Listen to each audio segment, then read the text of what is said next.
I want to thank you guys for tuning into the Bootz Sports Show. I'm your host, Uncle Bootz. And of course, Cowboy fans, we find out some things about our team this week after a depressing 30-21 loss at the hands of the San Diego Chargers. And for one, we're not faring well against the AFC West, and neither is the NFC East in whole. They seem to be kicking our butt, but we had a chance to win a game up 2 scores before the half, and we fail to capitalize on that on the road. So before I start talking about this, the first thing I want to do is give a shout out to now 2 websites, yourdailycowboysfootballfix.com and also the silverandbluereport.com. Definitely check out these websites. We got a host of Cowboy fans. We are growing as a community, and hopefully we can all, communicate and spread ideas, watch videos, and read articles with each other. Although we might not want to see much videos from the game versus the Chargers. I mean, this was a bad deal.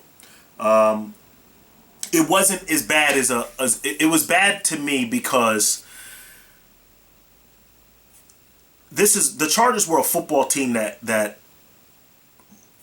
they presented definitely threats because they have a big time passer in Phillip Rivers. But you thought the Cowboys would have been able to take advantage of the offensive line issues. 3 starters off of the offensive line for the Chargers were missing.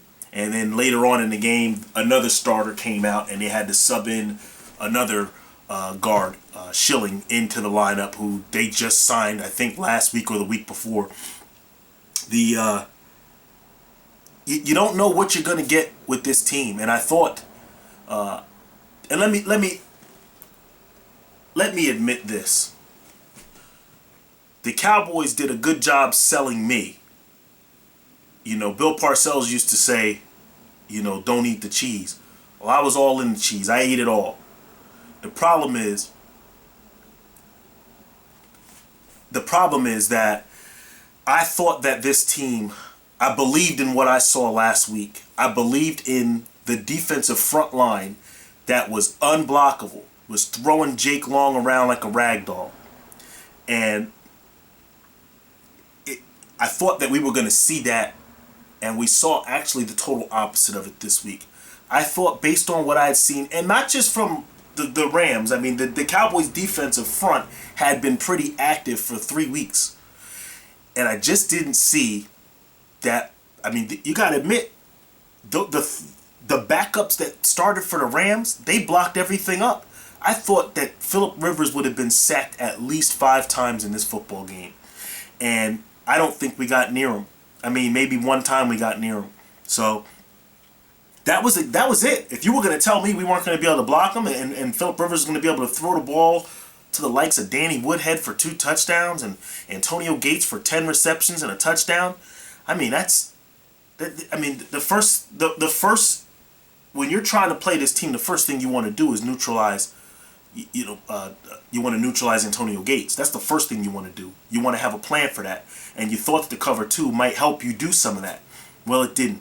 And let me say this, because I believe the mouths of the Jerry Joneses, the Stephen Joneses, the Jason Garretts, the Monty Kiffins. I believe these guys and the team themselves. They talked about how they were different and they were focused and they were playing better and they were holding meetings and accountability and all of these all the phraseology that comes with team football. And I didn't see it this week. I saw none of it, as a matter of fact. I didn't see the hard effort that I see every single week. Now, I saw some plays that were made. There were some I fist pumped a couple times in this game. But this is not the team. This was not the team that I thought we had this year. And the Cowboys, this was a big game in the sense that the Cowboys could have separated themselves from not only the NFC East, because the trash that lies there in the NFC East, there's some bad football in the NFC East. Now, I don't know if we're a part of that, because right now the Cowboys are barely keeping their teams their head above water here. The other teams are below 500 and playing awful defense, awful football, period. But honestly, the separate part is separating themselves from mediocrity. I mean, they could have separated themselves like, this is not the team that's going to win one, lose one, win one, lose one, and end up 8-8. And the Cowboys did not do that this week. I mean, you're looking at, a lot of you guys are probably going to say, well, what next? That's what, well, what you got coming next is Peyton Manning and the Denver Broncos. And if this week's pass defense was any indication on what I'm going to see going forward, Peyton Manning is probably going to come in there and pass for about 700 yards on you. And about 7 or 8 touchdowns, because there's no way what I saw last week or Sunday. There's no way, no way that this is not going to be a 60-point ball game. So the coaching staff has a lot, and I'm going to predict this too. I'm going to put this out there. I think that you're going to start to hear rumors of the play calling duties of Bill Callahan relinquishing the play calling duties. And the reason I say that is, and all you guys that bash Tony Romo, Cowboy fans or not, Romo's playing very efficiently this year. He's giving everybody what they wanted. Everybody wanted Tony to not turn the ball over and not take chances and play safe, a.k.a. Alex Smith football, Sam Bradford football. I've seen quarterbacks play like this. Josh Freeman. Safe throws, check downs, everything short within 5 to 10 yards. Ryan Fitzpatrick. They want to turn Tony into Ryan Fitzpatrick. So what you have is a non-explosive offense. That's what you have. You don't have any turnovers. Tony can play turnover-free football. He's proving that to you right now. He can play that. The problem is you don't get the big plays down the field because you don't want Tony to take chances. You have a risk-taker quarterback, which is his biggest trait, and you've handcuffed him from that. So I want the old Tony back. If I got to have 2 interceptions a game, but I'm going to get 4 or 5 touchdowns and 370 yards passing, that's who I want. I don't want this DeMarco Murray long running, crashing into your offensive lineman, falling and tripping. I don't need that offense.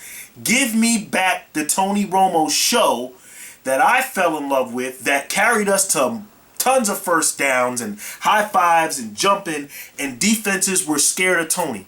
That's who I want. I don't want this Alex Smith looking quarterback that you guys all want, or a lot of people want Tony to calm down, pipe down, just hand the ball off and throw it on 3rd down. I don't want that. So Cowboys are going to have a lot of work to do just to try to figure out what their identity is, because I think that that's another part of the team. They don't know if they can run the ball, and now they don't know if they can pass the ball because they're real safe with their passes. Real safe.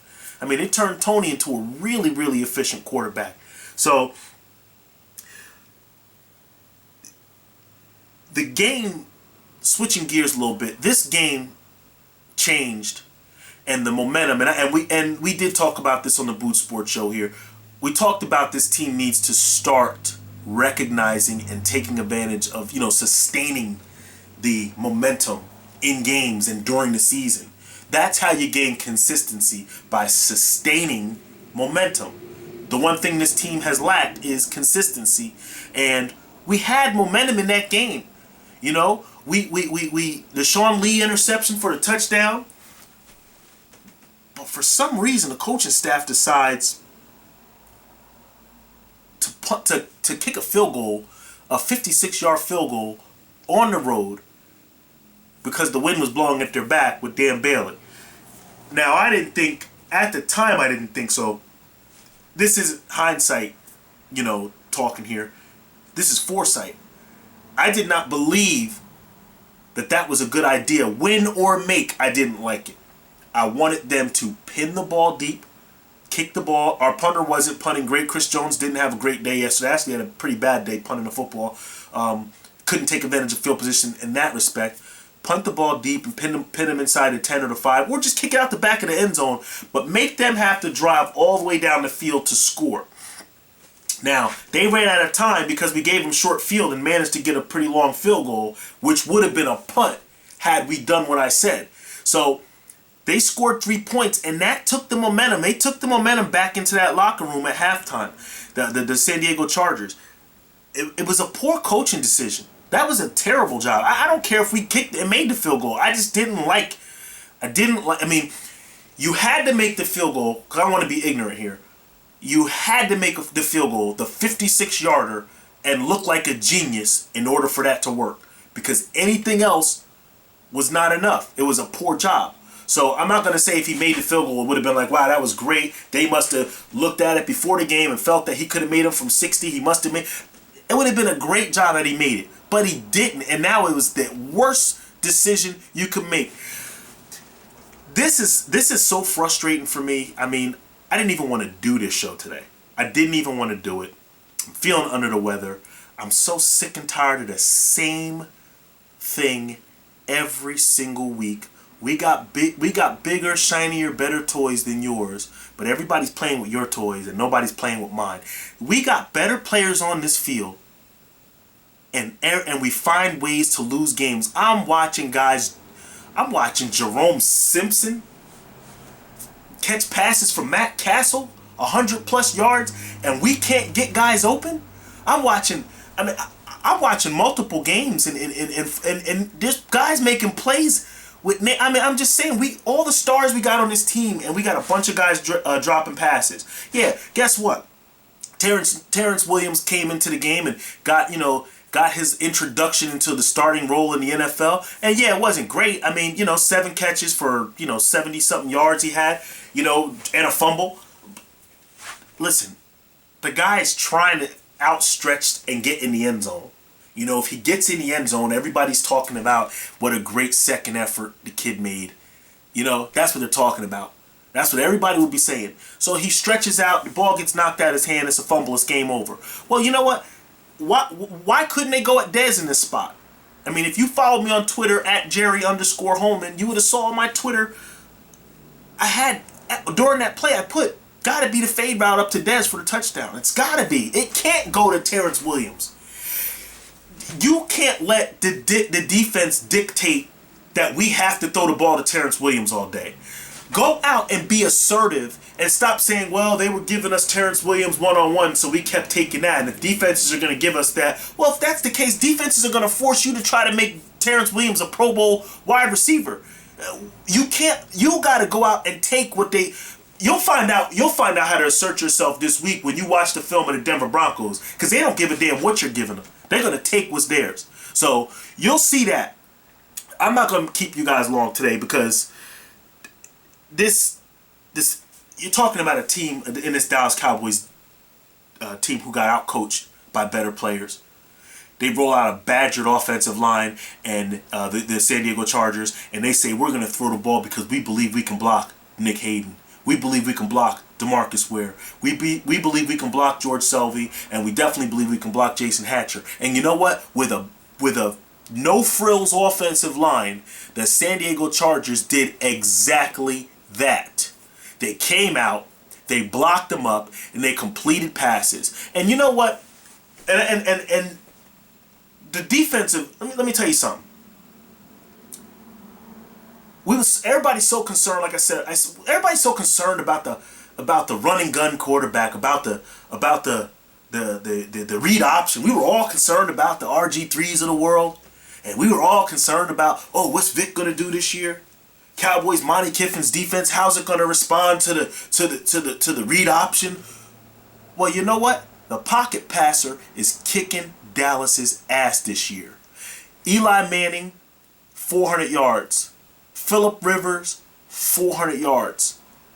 I'm telling you, if it says 700, if you got Peyton Manning this year in fantasy, this week in fantasy, I don't care who else you got, put him in there, because you might win with just that player alone. There's no way this isn't a 500-yard, 600. You can't fix it.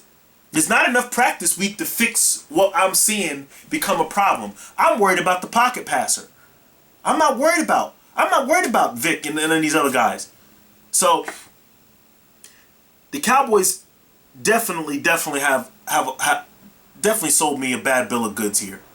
I believe that we were going to be able to go out and assert ourselves and harass Phillip Rivers, attack Phillip Rivers, badger Phillip Rivers.